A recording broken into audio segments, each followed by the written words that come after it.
resumen, casi la mayoría de papás de mi época, hace 50, 60 años, los papás no tenían mil y un pretextos para no dejar que sus hijos se entusiasmen mucho con los deportes en general, ¿no? De eso no vas a vivir, decían, ¿no? ¿Qué vas a sacar? Tanto juegas y ¿qué vas a sacar? Por gusto te golpean, sales lesionado, nadie te va a curar, ¿no? Bueno, hoy en día, en general, en la mayoría de deportes se gana mucho, pero en el fútbol se gana más que en ningún otro. Prueba de eso es Cristiano Ronaldo, ¿no? Hace poco, hace menos de un mes, salió en una revista francesa que era el primer futbolista en el mundo en haber pasado los $1.000 millones en ingresos en su carrera deportiva. Y ya se imaginan, ¿no? Tiene toda clase de lujos, entre los que se puede mencionar sus 17 autos de alta gama, ¿no? Incluidos Bugatti, Ferrari, McLaren, Rolls Royce y una serie de otros autos, ¿no? Claro, uno ve a Cristiano Ronaldo y es el producto de la ciencia, ¿no? Pero también está el otro tipo de jugadores de fútbol, los que nacen en la calle y de repente el biotipo no les fue tan bueno en su proceso de crecimiento, pero igual, ¿no? Maradona o Messi son ejemplo de ellos, ¿no? Eh, con su poca talla, igual han logrado tener una fortuna.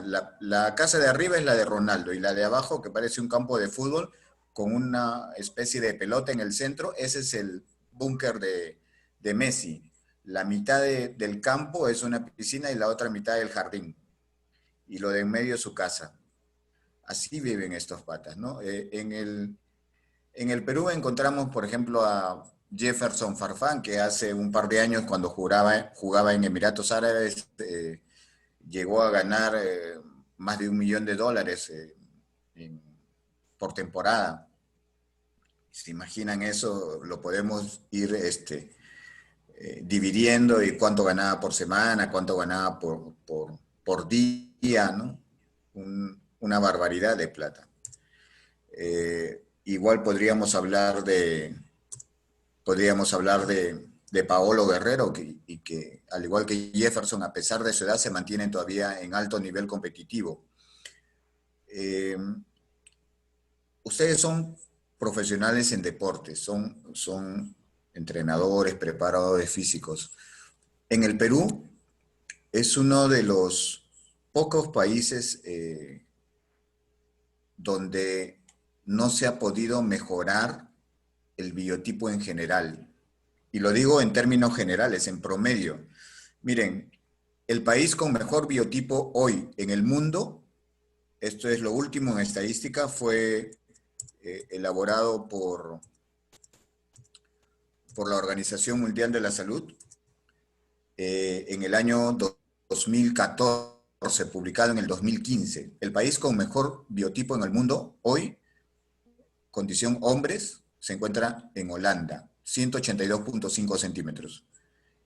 Y en Holanda se encuentran el segundo lugar de talla mujeres del mundo. Entonces, Holanda tiene una población de hombres y mujeres de muy buena talla, por lo tanto la siguiente generación también va a ser alta y la siguiente también va a ser alta. Son número uno en el mundo, y si ven la estadística de las últimas, del top 10 de tallas en el mundo, todos sobrepasan el metro 80 y todos son países europeos, todos. Eh, si seguimos viendo estadística, como ven, ese es lo último en 2014. Eh, si vemos cuánto han crecido las poblaciones en el mundo, eh, hay dos países, tanto para hombres como para mujeres. En Irán, su población hombres en los últimos 100 años crecieron 16 centímetros y medio. Corea del Sur, su población mujeres en los últimos 100 años crecieron 20,1 centímetros. Espectacular, ¿no? Que una población haya crecido tanto, y yo me hice la misma pregunta, ¿no? ¿Cómo hicieron? ¿Qué han hecho para que ellos puedan haber desarrollado tanto comparado con el resto del mundo? Para que tengan una idea, Los peruanos, en promedio, ocupan el puesto 176 de talla en el mundo. Y las mujeres peruanas ocupan el puesto 189 de talla en el mundo. Y eso se refleja también en los deportes. Ese es el promedio de crecimiento de los últimos 100 años en diferentes tipos de poblaciones. Como ven, en primer lugar, Irán y el resto, todos países europeos. Y si nos fuéramos a averiguar cuánto han crecido en esta parte del mundo a nivel sudamericano, miren, el Perú, comenzando desde abajo, está en el penúltimo lugar de crecimiento de los últimos 100 años. Solo le pudimos ganar a Uruguay. Pero esos 7 milímetros de diferencia contra los uruguayos no compensan la talla que siempre han tenido los uruguayos con respecto a los peruanos. Por lo tanto, seguimos siendo de condición baja con respecto a los demás. Por si acaso estoy hablando promedios en general, a nivel país. Y si quieren, en la mayoría de ciudades en el Perú, hoy tenemos una gruesa población de inmigrantes venezolanos. Y si se han dado cuenta, si no todos, la mayoría, hombres y mujeres, son grandes, comparados con la mayoría de la población en el Perú. Es el promedio, el biotipo promedio de un venezolano es más alto que el biotipo promedio de un peruano. Y claro, dirían, la lógica sería decir, ¿no? Los venezolanos son altos. Pero no es tanto así. No es que los venezolanos sean altos, porque si ustedes ven ese gráfico, ¿no? El resto de países sudamericanos, todos han crecido más que los peruanos. Entonces, si uno compara a un venezolano con un uruguayo, están casi del mismo tamaño. Si lo comparamos con un paraguayo o un colombiano, están por ahí. Entonces, no es que los venezolanos sean grandotes, es que en general la población peruana es pequeña con respecto a los demás de Sudamérica, incluyendo en los deportes, ¿no? Y para muestra un botón, en el reciente campeonato mundial, el de Rusia, de las 32 selecciones que participaron en el mundial, el Perú ocupó el puesto 30 de 32.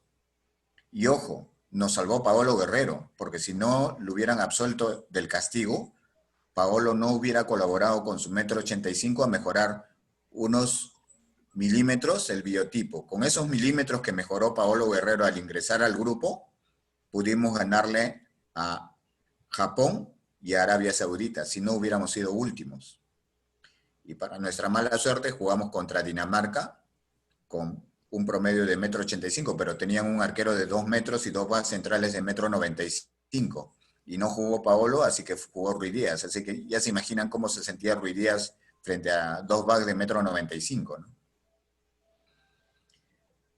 Y también jugamos contra Francia, que está por acá, un promedio de talla de 1,80 m, pero tenían a Drogba y a varios bien grandes comparados con el resto de peruanos, ¿no? Si recordamos, básicamente aquí tenemos la mayor parte, casi medio equipo de la selección peruana, ¿no? Orejita, 1,71 m, Trauco, 1,70 m, Corso, 1,73 m, Yotún, 1,74 m, pero nos falta Cueva con 1,70 m, Ruiz Díaz con 1,68 m, 69 m. Entonces, no estamos muy cercanos a un buen biotipo para nuestra selección. Y eso, si lo compartimos con el resto de deportes a nivel general, hace poquito también tuvimos los Panamericanos. Y nuestros mejores atletas, los que ganaron medallas, no estaban muy parejos con el resto de competidores en biotipo. En general, el crecimiento se da dentro de un determinado tiempo en niños o adolescentes. Crecimiento es el aumento en número de células, es la multiplicación en el tamaño y número de estas células. Por lo tanto, es un fenómeno esencialmente cuantitativo, mientras que el desarrollo es la adquisición de conocimiento, cualidades, habilidades, capacidades. Este es un fenómeno esencialmente cualitativo. Los dos van de la mano, mientras que el crecimiento acaba alrededor de los 21, 22 para hombres, 17, 18 para mujeres. El desarrollo puede darse hasta el último día de nuestras vidas. Pero aquí hay un punto que no está bien determinado, ¿no? Generalmente los padres de familia o las personas relacionadas en deportes y que están cerca de niños suelen pensar, pero el hombre crece hasta los 21. Eso es solamente la ¿Está mitad de la lloviendo? frase. La ciencia nos dice que alrededor de los 14, el individuo hombre alcanza el 96% de su talla final. El 4% que le resta por crecer va a depender de la velocidad con la que venga creciendo. Si el estirón final ha sido pobre, lo que le resta por crecer después de los 14 o 15 hasta los 21 o 22 que siga creciendo, va a ser muy poquito. Para mí no es tan importante hasta cuándo crece, sino cuánto crece por año. Si de 14 a 15 se pudiera conseguir que ese individuo crezca 8, 10, 12 centímetros, sería mucho mejor que si ese mismo individuo creciera hasta los 22, pero de 14 a 22 solamente 5 centímetros. Y todo empieza por el núcleo familiar. Un núcleo familiar bien constituido va a dar primero buena nutrición, controles básicos vía post-hospital, centros de salud, buena educación, y por lo tanto su crecimiento va a ser acorde con su buena calidad de vida. ¿Cómo se puede medir esto? Mediante una ciencia que se llama antropometría. Para deportes en general, hoy en día en deportes colectivos se usan diferentes posiciones, ejemplo, básquet, vóley, fútbol. Eh, el arquero tiene que tener una talla mínima para poder conseguir un mejor rendimiento. Un back central en el fútbol peruano generalmente lo traemos de fuera. Los back centrales son colombianos, argentinos, eh, paraguayos, ¿no? Los arqueros igual, casi siempre los arqueros en el fútbol peruano son traídos de fuera. ¿Y por qué no tratamos de tener mucho más deportistas de mejor biotipo? En general, son los profesores de educación física los que podrían colaborar con esto, ¿no? Si pudieran tratar de mejorar el proceso de crecimiento de un niño sería extraordinario. Yo cuando hago una evaluación o cuando hablo con papás, suelo ponerles un claro ejemplo. Le digo que me den la mano. En la primera parte del ejemplo, yo pongo fuerte resistencia y le digo a la otra persona que intente moverme, que intente jalarme. Y por supuesto, yo trato de que no me pueda mover. En la segunda parte del ejemplo, yo le digo, ahora vuelva a jalar, y yo ya no hago ninguna resistencia, entonces me mueve con mucha facilidad. ¿Eso qué significa? Si el músculo, o sea, yo, soy más fuerte que la persona que me intenta mover, que sería el hueso, si el músculo es más fuerte que el hueso, ¿cómo crece el hueso? Tendría que ser el músculo débil, sin mucha potencia, sin mucha fuerza, para que el hueso pueda crecer con facilidad. Cuando intentamos que el deportista compense su poca talla con exceso de masa muscular, estamos prácticamente deteniendo el proceso de crecimiento. Si en el momento en el que está ese niño todavía es pequeño, no lo obliguen a ser fuerte, porque, claro, va a solucionar el problema mediático, va a poder marcar mejor, ganar por potencia física, no por estatura, por potencia física podrá ganarle al rival, pero su proceso acaba ahí, no va a poder seguir creciendo. Ese es un error bien común en los deportes en general, ¿no? El tener el resultado mediático. Para evaluar a un niño necesitamos tener parámetros preestablecidos. Si lo voy a evaluar hoy día, en la mañana, siempre cada vez que lo evalúen, cada vez que lo midan o lo pesen, a la misma hora, siempre en la mañana. Sin ir muy lejos, hoy en día, un chico de 22 años, futbolista profesional, 22 o 24 años, futbolista profesional, y vino a verme preocupado y asustado, que se había medido anoche y se había preocupado porque medía 1 centímetro menos que lo que siempre le habían medido. Y la noche anterior había medido medio centímetro menos. O sea que su talla estaba, él me dijo, palabras textuales, que se estaba alterando su talla, que no sabía por qué ya no medía 1,80 m. Lo primero que hice fue preguntarle, ¿y cuándo, a qué hora te has medido? En la noche. Y la noche anterior también, ¿no? Para que sepan, los seres humanos perdimos milímetros o centímetros de estatura de acuerdo a la actividad física, incluyendo niños. Cuando uno se mide tiene que ser a la misma hora y casi siempre en las mañanas. Es cuando tenemos la mayor estatura. Durante el día, incluso actividades laborales podrían hacer que la persona se pierda milímetros o hasta centímetros de estatura cuando el trabajo es intenso. Se recuperan con el descanso durante la noche.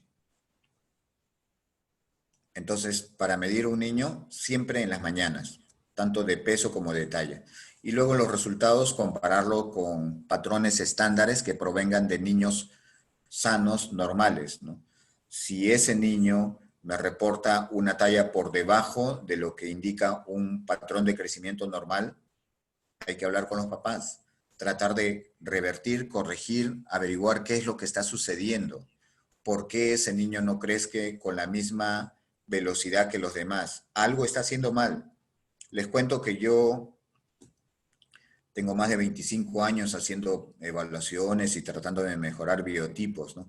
Y lo que me ha enseñado la estadística es que paulatinamente, el que viene creciendo mal, paulatinamente, año a año, conforme avanza su proceso de crecimiento, va a cometer cada vez más errores, lo que cada vez hace que su velocidad de crecimiento se vaya deteriorando.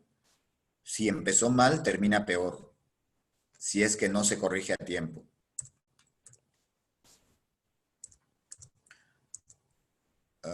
Y aquí en el proceso de crecimiento están involucrados varios factores, ¿no? Puede ser, mucha gente cree que el factor genético familiar influye mucho en la talla final de la descendencia siguiente y no es así. Lo que nos dice la estadística en el mundo es que de cada 100 niños nacidos vivos y sanos, solo el 25% mantiene el percentil genético con el que nació. Los otros 75 cambian en el camino, o para bien o para mal, pero cambian en el camino. Y el factor genético familiar solamente está presente mientras el niño está dentro del vientre materno. Una vez que nació, es todo el medio que lo rodea lo que le va a proporcionar o buena o mala calidad en su proceso de crecimiento. Y mucho depende también de otros factores para limitar o frenar el proceso de crecimiento. Aún así, yo tengo datos estadísticos de gente que venía con muy buen proceso, independientemente del mal patrón genético familiar, venían con muy buen proceso de crecimiento, que apuntaban a una talla muy buena y que de repente se frenó. ¿Por qué? Un deportista generalmente desarrolla física, muscularmente, más y antes que un niño normal que no hace deporte. Entonces, sea hombre o mujer, esto atrae al sexo opuesto y comienza el estímulo sexual. Si aparece dentro del proceso de crecimiento aparece fuertemente el estímulo sexual, esto provoca la maduración sexual anticipada y eso frena en seco el proceso de crecimiento. Hace unos años yo tuve un caso muy especial. Un chico, y les puedo decir el nombre, Brian Molina, es jugador ahorita creo que es juvenil en la San Martín, no sé si lo han prestado a alguna categoría, fue en algún momento capitán de su categoría sub-15 de la selección peruana, y durante el tiempo que estaba en la San Martín era capitán de la categoría. Era un chico que venía con muy buen biotipo. El papá, no les exagero, mide unos 50, 52, la mamá 1,45. La última evaluación que le hice al muchacho estaba en más o menos 1,69 m, 1,70 m. Yo por algún tiempo estuve viviendo fuera del país. Cuando regresé el papá me llamó preocupado porque veía que su hijo no estaba creciendo. Entonces lo fui a ver, a reevaluar, y resulta que el chico en 14 meses había crecido 8 milímetros. En 14 meses, y estaba por cumplir los 15 años. Cuando empecé el interrogatorio con él, tuvo que aceptar que ya tenía pareja sexual y hacía actividad sexual desde hace un año. O sea, el último año, cuando tenía que haber hecho un estirón final muy bueno, se frenó en seco, porque empezó su actividad sexual, ¿no? Y era un chico que apuntaba a estar cercano al 1,80 m, se quedó en 1,71 m, 72.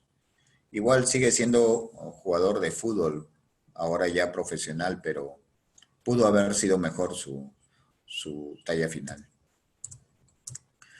Eh, ¿Cómo crece un niño? Desde el momento que nace hasta su primer año de vida, un niño en promedio debería de crecer, si es hombrecito, 25 centímetros. Desde el primer cumpleaños hasta el segundo, la velocidad de crecimiento se reduce a la mitad, de 12 a 13 centímetros. Desde el segundo al cuarto año va bajando a 10, 9 o 8 centímetros por año. La estadística mundial nos dice que en los primeros 4 años de vida, si sumamos la talla con la que nació más lo que creció en los primeros 4 años de vida, debería de haber pasado por bastante el metro de estatura.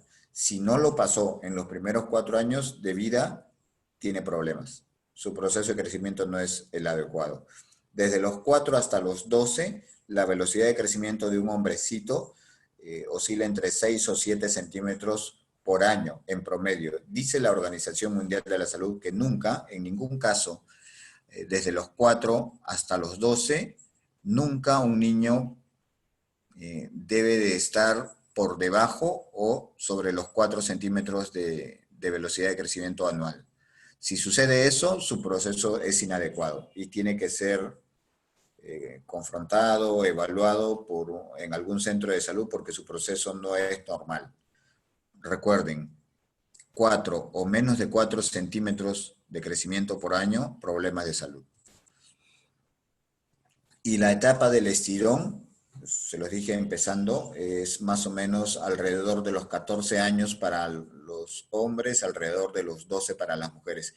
Es el segundo mejor momento de crecimiento en la vida de los niños y adolescentes. Puede haber una velocidad o un despegue de velocidad de crecimiento de 6, 8, 10, 12, 15 centímetros en un solo año. A partir de eso, hasta que se detiene totalmente el proceso, va a ir disminuyendo la velocidad de crecimiento. Pero ese estirón final va a hacer que lo que le resta por crecer dure por más tiempo o sea corto. Depende de cuánto crezca en ese estirón final. Si creció poco, lo que le resta por crecer es poco. Si creció un montón, lo que le resta por crecer todavía es considerable. Y bueno, por supuesto, en el mercado hay todo tipo de fórmulas para saber a cuánto apunta a hacer la talla final de un niño.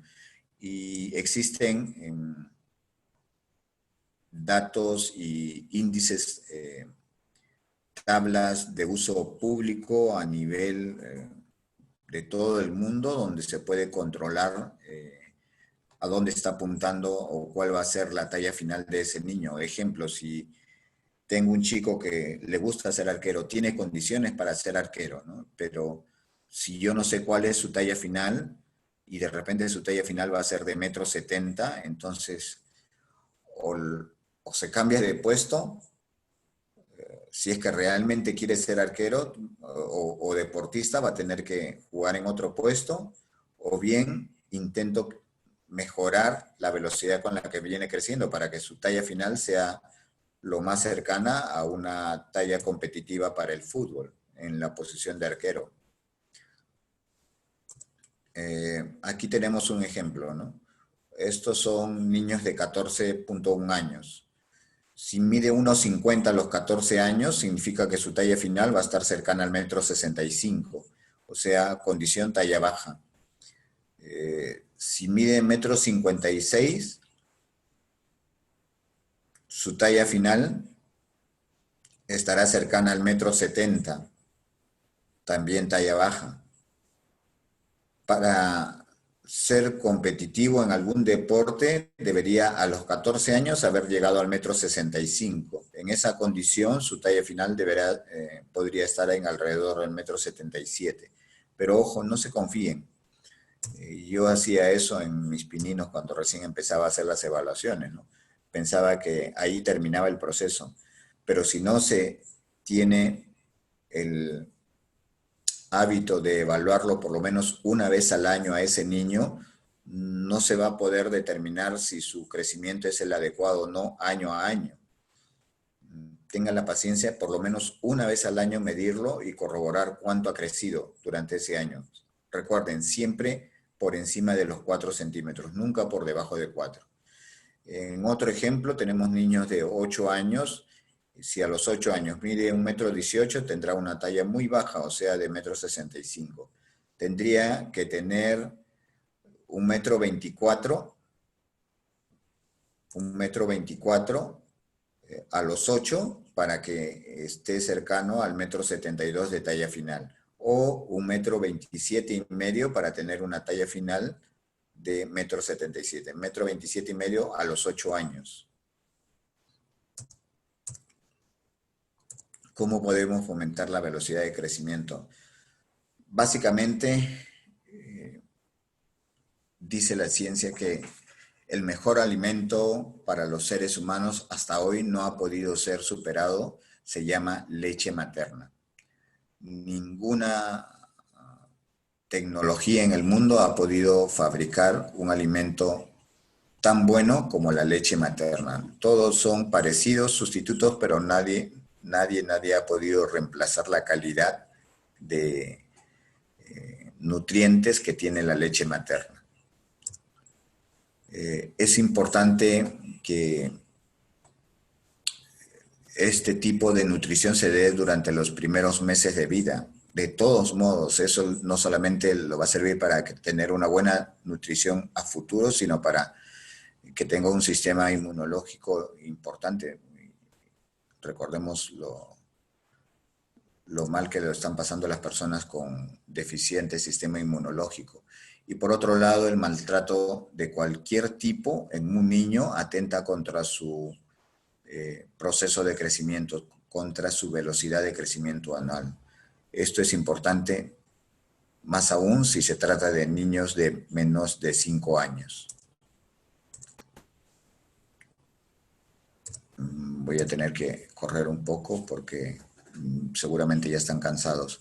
La glándula donde se origina la hormona de crecimiento es una glándula que está ubicada en el centro del cerebro, se llama pituitaria o hipófisis. Esta misma glándula se encarga de producir además 5 sustancias, además de producir la hormona de crecimiento, produce otras 5 sustancias, cada una con una propiedad diferente que se va a encargar de una función diferente para los seres humanos. Las más importantes para nosotros podrían ser la que lleva a la producción de hormona sexual, sea masculina o femenina, y la que lleva a que mi páncreas empiece a producir insulina cuando mi glucógeno en sangre está elevado. Por otro lado, este es un ejemplo de gráfica de proceso de crecimiento. Como ven, está marcado desde los 2 hasta los 20 años. Y aquí tenemos ejemplos de velocidades de crecimiento diferentes, ¿no? En las gráficas se puede ver líneas más gruesas, la superior, la intermedia y la inferior. Las tres son más gruesas y las otras son más delgaditas, más tenues. Cada línea se le denomina percentil. El percentil más alto es el percentil 95, el percentil más bajito es el percentil 5. ¿Qué significa percentil 95? Que de cada 100 niños nacidos vivos y sanos, el que está en el percentil 95 es uno de los 5 más altos y debajo de él hay 95 más pequeños. Si estuviera en el percentil 5, ese niño significa que de cada 100 niños nacidos vivos y sanos, este niño es uno de los 5 más pequeños y encima de él hay 95 más grandes. Lo mismo va a pasar para medir el peso. De esta manera se puede establecer gráficamente si el niño apunta a una talla final buena, medianamente buena, mala o muy mala. Yo he encontrado dentro de los chicos que evalúa, a veces ni siquiera llegan al último percentil, o sea, algunos apuntan a una talla final de 1,50 m, 1,55 m. Hoy en día eso es una barbaridad, es malísimo, ¿no? Sin ir muy lejos, en el club para el que estoy trabajando ahorita es el Grau de Piedra, tenemos un jugador de 1,60 m y es uno de nuestros mejores delanteros y mide 1,60 m. Bien. En el caso de las mujercitas hay que tener en cuenta, generalmente los papás o las personas que trabajan con niñas creen que la maduración sexual empieza con la primera menstruación y no es así. El primer signo de cambio hormonal en una niña es la aparición del botón mamario o telarquía. Así se llama. Telarquía es cuando se hincha el pezoncito en las niñas. Podría pasar, muy rara vez, pero podría pasar que esa telarquía o botón mamario empiece a aparecer desde los 8 años. Si fuera así, 2 años después hace su primera menstruación, pero el botón mamario apareció a los 8. En la mayoría de los casos, el botón mamario aparece después de los 10 años y 2 años después la primera menstruación. Eso es el cambio más evidente del desarrollo sexual femenino y a partir de ahí la velocidad de crecimiento empieza a frenarse bruscamente. Imagínense si ese proceso de desaceleración de la velocidad de crecimiento ocurre en una niña a los 8 o 9 o 10 años. Malazo, porque apunta a tener una talla final muy baja. Este proceso de maduración sexual frena prácticamente en seco la velocidad de crecimiento hacia adelante. Para los hombrecitos ocurre casi lo mismo, pero alrededor de los 13 o 14 o a veces 15 años, donde hay un estirón final. Y a partir de ahí, la velocidad de crecimiento comienza a decrecer, a decrecer, a decrecer. Claro, si tiene buenos hábitos de vida, buena calidad de sueño, su proceso de crecimiento es adecuado, probablemente esta velocidad con la que viene creciendo va a ir disminuyendo, pero mucho más lentamente, lo que le va a dar un espacio para seguir creciendo mucho mayor que cuando la velocidad, el último estirón final es pequeño. Se puede detener 1 año o 2 años después el total del proceso de crecimiento, cuando el estirón final es pequeño. Esta es la gráfica que les acabo de mencionar. Bueno, en general sería bueno en un proceso de crecimiento para niños saber sus medidas antropométricas, saber si su peso está acorde con su talla, si su edad está acorde con el peso y talla que tienen, ¿no? Sería bueno saber si su porcentaje de grasa, de masa muscular están adecuados para su edad, si su pronóstico de talla final es adecuado para el deporte que practica y en ese deporte para la posición en la que está jugando. No puedo tener durante 5 o 6 años enseñándole a un niño a que sea back central y su talla final va a ser de 1,70 m. Ni hablar. A nivel competitivo, con 1,70 m ya no podría ser back central. Menos arquero. En general, incluso en los procesos de crecimiento, hay algunas patologías que intervienen en contra del proceso de crecimiento. Generalmente, este tipo de patologías son los relacionados con columna vertebral. Tenemos escoliosis, cifosis, ¿no? Y también, como les dije hace un momento, la maduración sexual temprana detiene el proceso de crecimiento. Aquí algunos ejemplos de los cambios que ocurren en hombres y mujeres, ¿no? En las mujercitas hay cambio en la textura de la piel, primera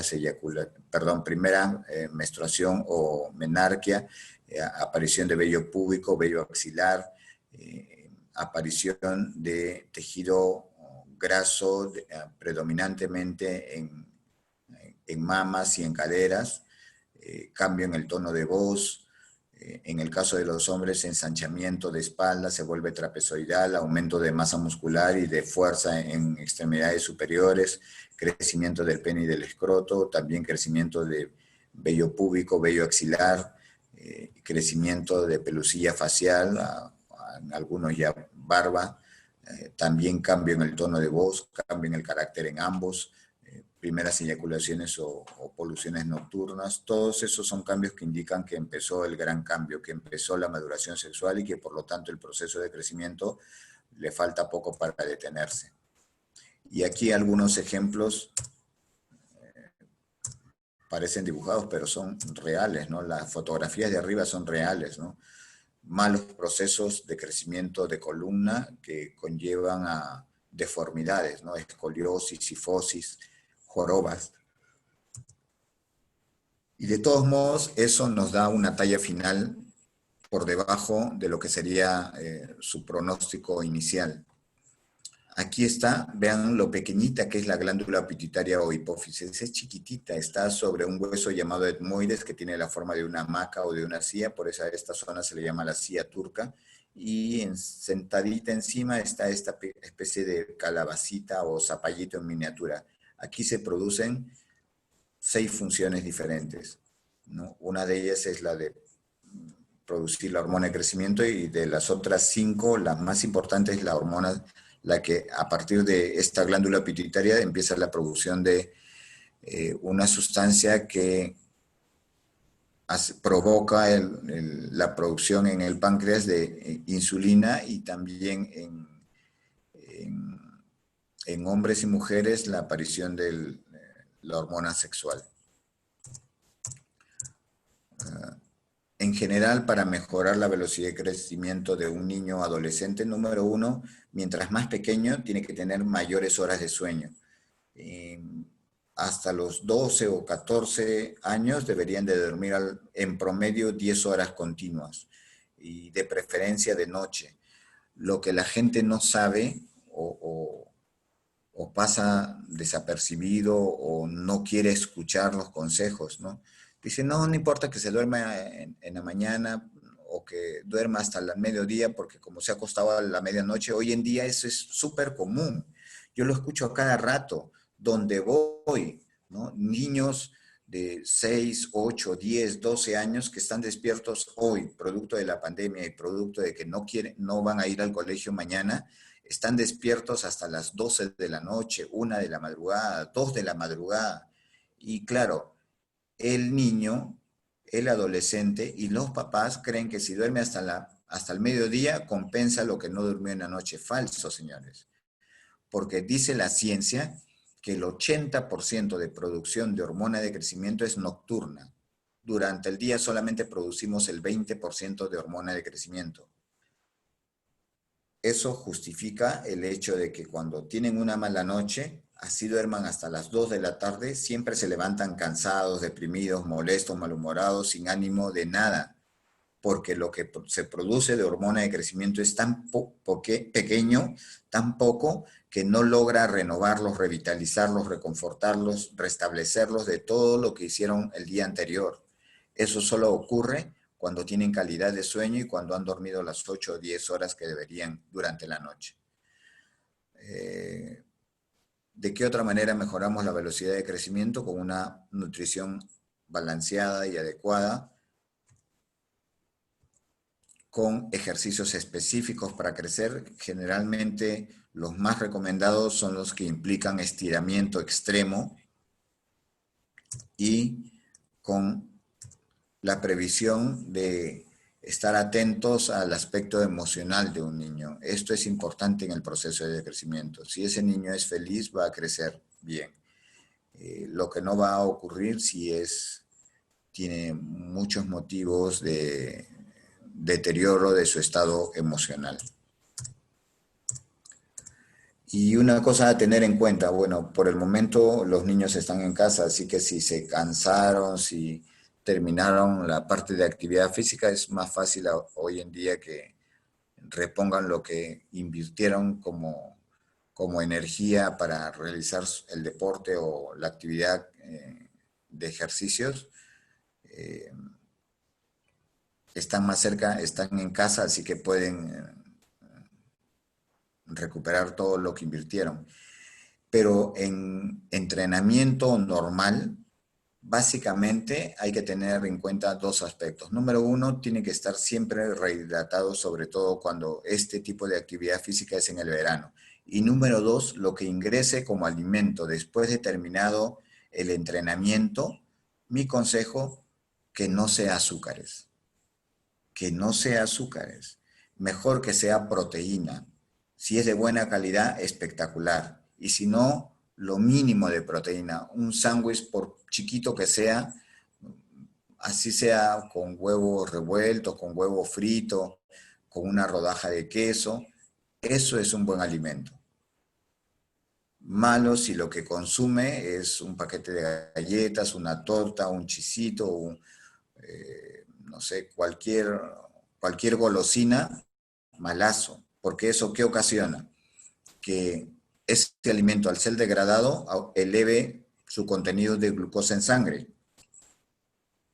Eso es captado inmediatamente por su cerebro, manda la orden a través de la glándula pituitaria, sale una orden directo hacia su páncreas que le dice, ¿sabes qué? Tienes que producir insulina porque hay exceso de azúcar en la sangre. Entonces, al subir el nivel de producción de insulina, lo que va a pasar es que se reduce inmediatamente la producción de hormona de crecimiento. Sube insulina, baja hormona de crecimiento. Más lazo, si ese niño se esforzó durante 1 hora, 2 horas de actividad física intensa, porque quería hacer ejercicio para crecer, más lazo, si lo que hizo después de la actividad física es comer un helado o comer una golosina. Porque todo el esfuerzo físico que hizo no va a resultar adecuado, va a ser frenado por su producción de insulina para contrarrestar el exceso de azúcar que hay en su sangre. En general, después de 1 hora o 2 horas de deporte, de actividad física intensa, las frutas son buenas. Y dirían, la lógica sería decir, pero una fruta tiene azúcar, una fruta rica tiene que tener azúcar, sí, pero el azúcar de la fruta se llama fructuosa, se absorbe, se procesa muy lentamente en los seres humanos. En cambio, si lo que como es un dulce hecho con glucosa, o sea, el azúcar tradicional, el azúcar de caña, eso es un azúcar que se procesa muy rápidamente, elevando mi nivel de hemoglobina interno. Eso no debe pasar, sobre todo cuando ha terminado de hacer un esfuerzo físico intenso, porque ese esfuerzo físico intenso va a provocar mayor producción de hormona de crecimiento en condiciones ideales, normales.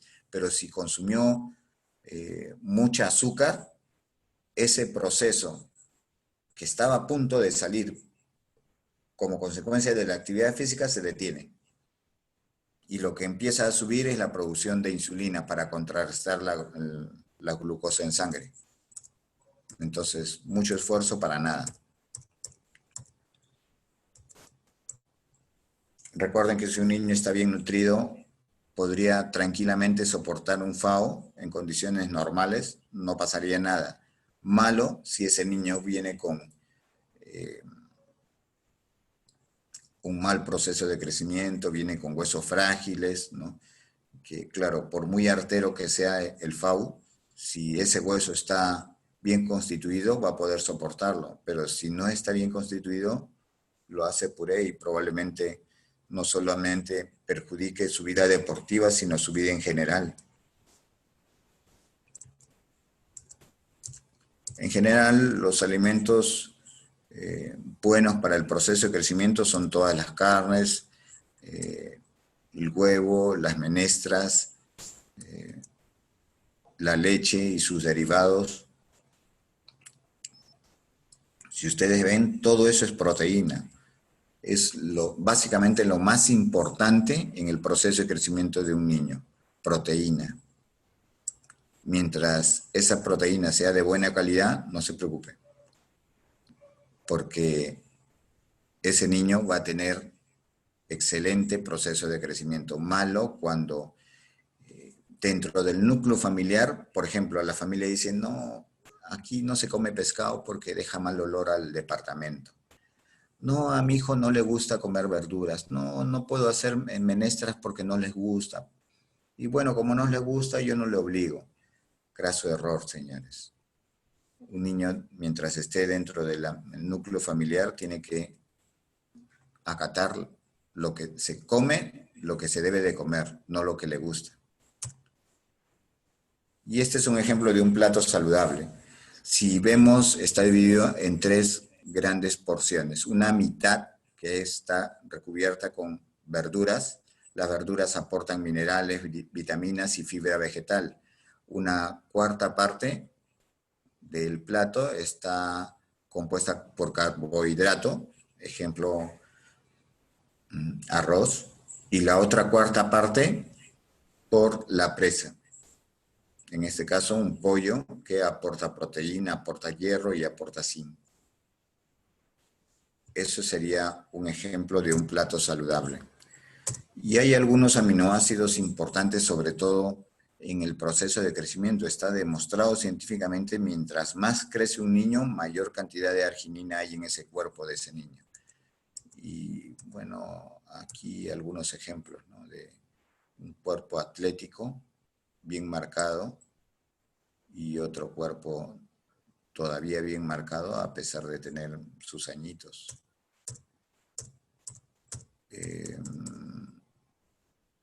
Es importante para un niño que tengan en cuenta algunos factores en el proceso de crecimiento. Y aquí un punto aparte, ¿no? Hoy en día encontramos en el mercado, cuando hablo de mercado es centro comercial, bodega, farmacia, ¿no? Dicen, hay un producto, una marca que hace un par de años tuvo un problema legal con un país centroamericano, específicamente Gloria. Descubrieron que lo que Gloria mandaba etiquetado como leche no era leche, sino era la combinación de leche y determinadas sustancias de origen vegetal. Pero no solamente eso, la etiqueta del producto decía leche. Entonces, a partir de este descubrimiento, durante mucho tiempo se comenzó a decir que en el Perú la leche era mala, que no era buena, que era de mala calidad, ¿no? Digo yo, si tengo un vaso de agua y otro vaso con leche de mala calidad, ¿cuál es más nutritivo? ¿El agua, el vaso vacío o la leche de mala calidad? Por supuesto que la leche de mala calidad, así sea de mala calidad, tiene mayor cantidad de nutrientes que cualquier otro producto. Entonces, eso de mala calidad es bien relativo. Entonces, a partir de este problema que hubo con este país centroamericano para la gloria, en el Perú se hizo una ley. Hoy en día, todas las empresas están obligadas a poner un rótulo en el envase en el que se vende. Cuando vayan a comprar leche, busquen donde diga leche entera, leche, leche fresca, o solo que diga leche. Eso es leche. Como las empresas ya no pueden mentir al público, ya no le pueden poner una etiqueta que parezca leche y a la larga no es leche, ya no pueden hacer eso. Entonces, hoy en día, cuando el producto no es leche, dice producto lácteo. Si en la etiqueta de alguna leche que están comprando dice producto lácteo, no es leche. Y otra cosa está relacionada con eso, ¿no? Cuando un padre de familia entra a una tienda, a una bodega, o la mamá va a comprar un tarro de leche, lo primero que hace es mirar la fecha de vencimiento. Y si dice fecha de vencimiento dentro de 3 días, esa mamá o ese papá dejan ese tarro y buscan el que diga fecha de vencimiento 2025. Es común eso, ¿no? Habrán visto. Es común. Cualquiera que sea la bodega o el centro comercial o la tienda donde compran el producto, la gente busca no el que está a punto de vencer, sino el que está mucho más lejos del día de vencimiento del producto. Y si esto es así, entonces ese producto que va a vencer en el 2025, mi lógica sería pensar que tiene mucho mayor cantidad de preservantes, saborizantes y sustancias dañinas para los seres humanos. Esa misma leche que está para vencer dentro de 10 años, probablemente que tenga mucho más preservantes que una que dice vence la próxima semana. Es sentido común. Quieren darles a sus hijos lo mejor, denle leche entera, o leche fresca, o leche de vaca, o leche pasteurizada. Todas esas son leches. No cometan el error que ocurre aquí en Lima con los papás. Y bueno, al final de todo, perdón por la larga espera de casi una semana desde el momento que tenía que haber sido mi charla,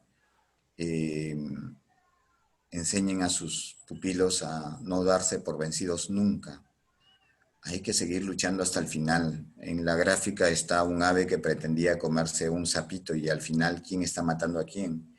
Si quieren el ejemplo de hoy, mi equipo con el que estoy trabajando actualmente, primer tiempo 2-0 en contra, iba ganando el Muni. Terminó el partido y ganó el Grau, 3-2. Volteamos el partido en el segundo tiempo.